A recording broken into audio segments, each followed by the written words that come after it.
Thank yummy. you. I'll tell you what. I think I could take a good bite of that. There is a knife I could cut it Oh, in not half. now. Hold on. You'll have to wait for that. Okay, John.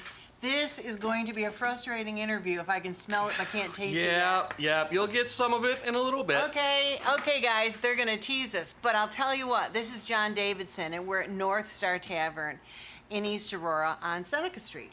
And we've been here how long? How long have you been here? Well, we reopened last July, so we're right at a year now. Okay. But the property was originally built in 1831. It was built as a dorming house for the servants and employees that worked at a hotel that was built right across the street. That's great. That's great. A lot of history in this place. There's a lot of history, yep. In approximately 1834, maybe 1835, it became a tavern on its own, and it was named North Star Tavern, and it has been North Star Tavern ever since. All that time, there was only a period of just short of 6 years where it was closed. Oh boy, I'll tell you what, and you came in because you've got a lot of history yourself, young man.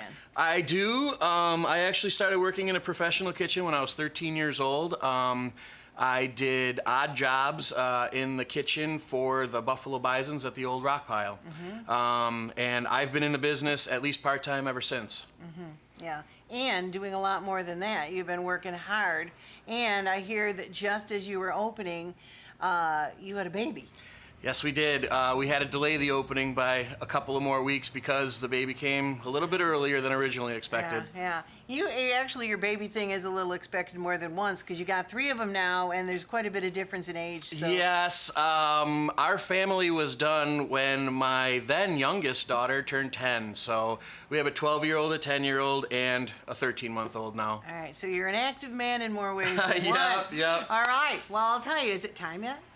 Oh, I don't know. Maybe I guess you can have a little. All right, well, I will at least start chopping at it. Okay. In the meantime, tell me about this dish. Okay, this is our burger. We get a lot of talk about our burger. We make it here fresh. It has our own seasonings. The roll is actually a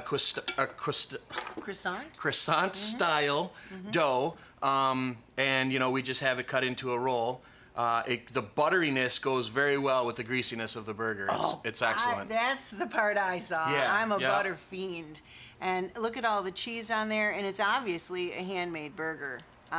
Amazing. Well, okay, fine, I will not cut into it, but bite into it. So why don't you start telling me why you brought this out, because really I think you have a secret behind this that you're going to use this for. Well, we are going to participate in the Taste of East Aurora again this year, and we plan to sell miniature versions of our burger at the Taste. So miniature croissant buns? Yep.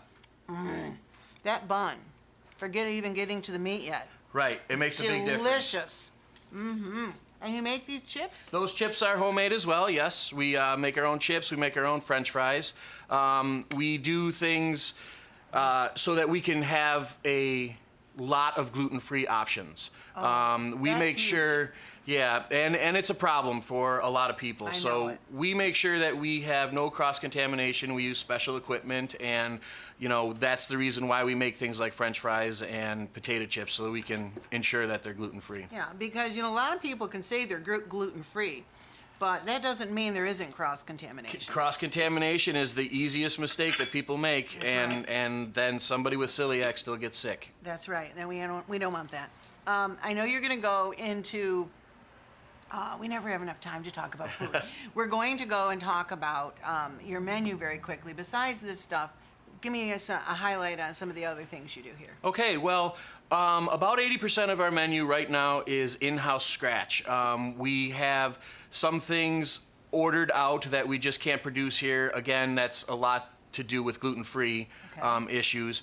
But our menu is predominantly American comfort food. We have things like meatloaf and fried chicken and your standard fish fry. We do a lot of barbecue. We have our own smoker, outdoor smoker. I smelled that when I came in. Yep. That's lit at least a couple of times a week, so we can smoke food that we do end up selling in the restaurant. Well, actually, excuse me for talking with my mouth full, but that's going to continue. You stood out to me last year at the Taste of East Aurora because you had mashed potatoes and meatloaf. Yes, we did. That was not what you consider a street food fare. Now this year, besides this amazing hamburger, do you know maybe a couple other items yet, or have you decided? Well, we're almost positive that we're also going to have a gumbo at the Taste. Yep. Ooh, good. Yep. And then we are considering, we have a couple of options on a barbecue as well. We just haven't figured out which one we're going to do. So what you're saying is, get there early, and you might have to stand in line at North Star Tavern because your food is going to be phenomenal. In fact, I think it's the way it is at pretty much all of those lines. Oh, yeah. Lines are long everywhere you go, but they go fast. Last year was a fantastic time, and I noticed at our booth we did have a line, but it moved very fast. Nobody ever seemed to have an issue with how long they waited in line. Well, how do you get here? In case, for some reason, which would be a terrible thing, you do not make it to the Taste of East Aurora, you've got to come here and try this hamburger at least. At least the hamburger. Well, we are on Seneca Street. We are, if you come off the 400 at Jameson, you just turn left, and we're about a half mile away on your right-hand side. All right, you got a phone number? It's 652-1831. That's easy enough to remember. The building was built in 1831. Oh, that's an idea? Oh, thank you so much. What a blessing you. to talk to you, my dear. And you come and share this joy with me and John. And I will tell you what, we'll be right back, so stick around. Thanks. Thank you.